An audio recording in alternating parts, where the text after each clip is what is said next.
Hi everyone, welcome to day one of the 1 year on series where I share exactly what happened this day a year ago and what I've learned, how it's helped, how I've healed, and what I think others can take with them in their own healing journey. Naturally, day one is quite a long story, so grab a cuppa. And I shall begin by saying it was a Saturday, and for the 2 weeks beforehand, Mr. C had been complaining of having a tight chest and a cough. And the night before in the bath, he'd had this weird episode where a strip on the back of on his back, where his lungs were, had been burning, and he'd never really experienced anything like this before. And so when I woke up, I was facing away from him, and like pretty much every morning, I had to mentally prepare myself for whatever mood I was about to find him in. So I turned over and I asked him how he was, and he said he wasn't very good, that he'd hardly slept, and that he felt like shit, really.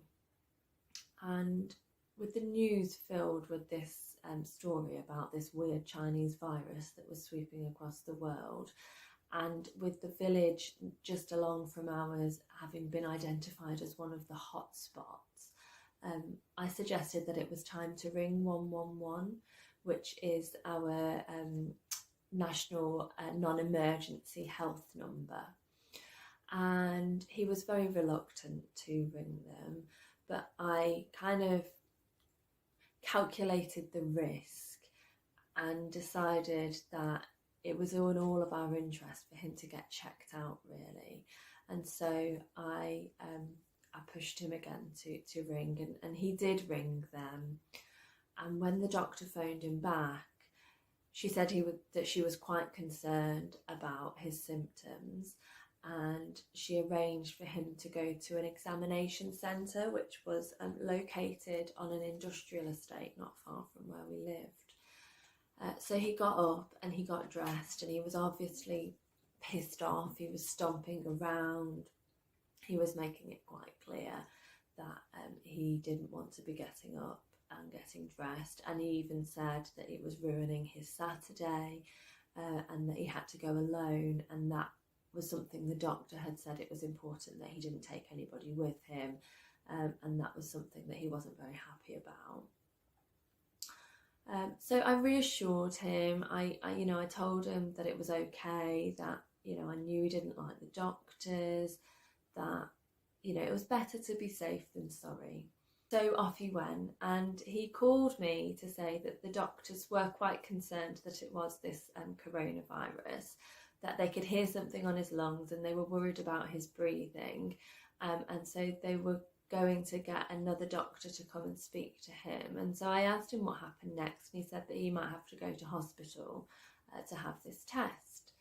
And I wasn't really surprised that they were taking it seriously, and to be honest, I was quite relieved that he was going to be out for most of the day, possibly even overnight, and that I would be able to spend the evening deciding what I wanted to eat, deciding what I could watch on the telly, going to bed when I wanted and going to sleep early, and really just spending the day with my daughter and doing things that really we enjoyed. And so we got up and we got dressed and we pottered around for a little while in the house. After half an hour, he walked back in through the door, and I was disappointed that he was back so soon. I was relieved that he was deemed fit enough to come home. But I often wished that he was unwell. I often wished that he was dead, even, just in a bid to try and crave peace in my life. And so when I asked him what had happened, he told me that the doctor had said he needed to have a test and that he would have to go to hospital. He'd refused. He said he wasn't going to leave me alone and that he hated hospitals, and so he got up and he left. I could not hide my annoyance at this. I was dumbfounded that he would ignore the advice of two doctors and come home unwell to me and my 6-year-old daughter just because he wouldn't leave me alone in my own home. And I said to him that it was controlling and that it was selfish and that it was the wrong choice, because I was so pissed off with his decision to do this and put us at risk. And then he blamed me. He blamed me for forcing him to ring 111. He blamed me for getting ill in the first place. He said he probably wasn't even ill, despite the fact that he was coughing and sweating and clearly had a temperature and was not well and was low on energy. And I was really pissed off and I was quite upset, but I apologised because that's what I had to do just to keep the peace. My sister had had a baby 4 days before, and she'd come home from hospital the day before. And the original plan had always been to go over to my sister's to meet my new niece. And so when the doctor had suspected that it was this coronavirus, I thought better of it and decided not to go. But at this point, I wanted out of the house. And so I hadn't told him that I'd thought better of it, but I phoned my mum and I asked what she thought about the fact that he'd been unwell.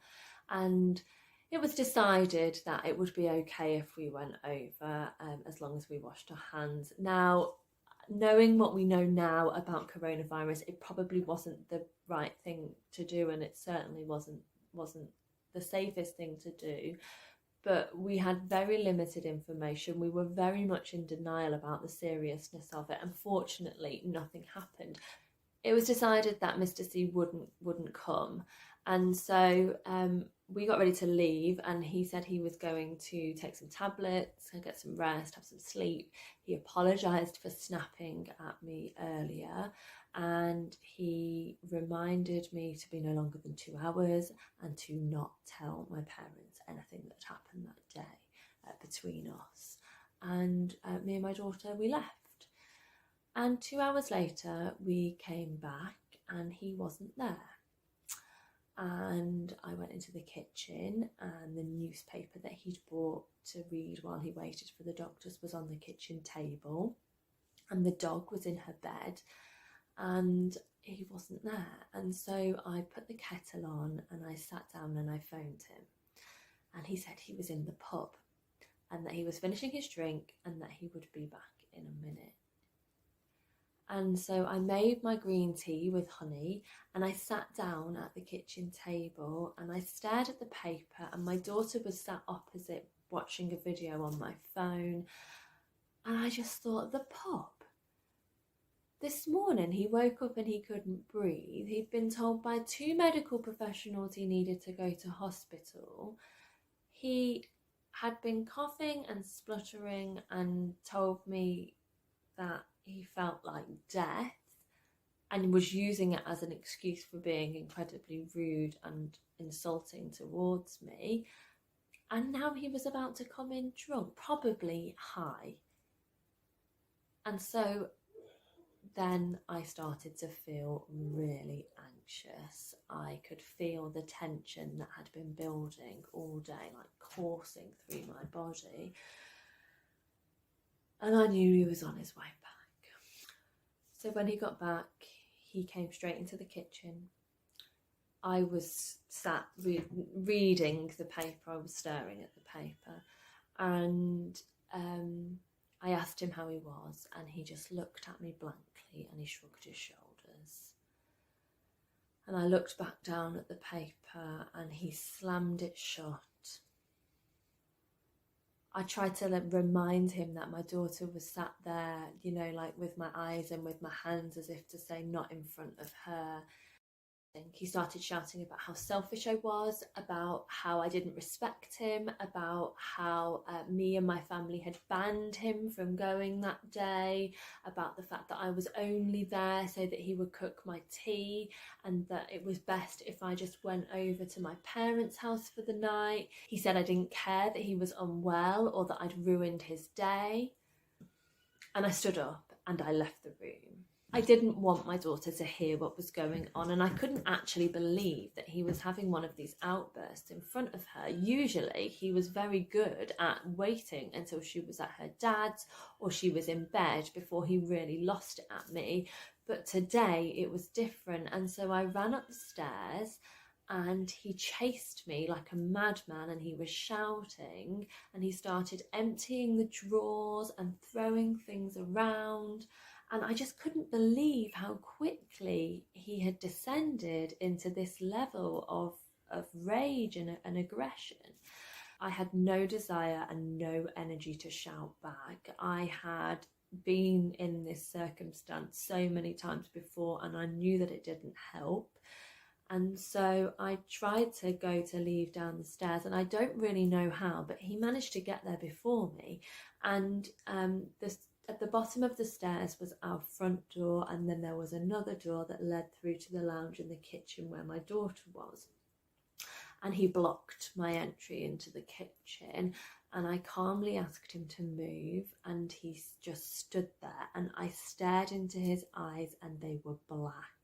It was like looking into the eyes of a monster, and he was in this blind rage. And I reminded him that I was pregnant, and still he stood there.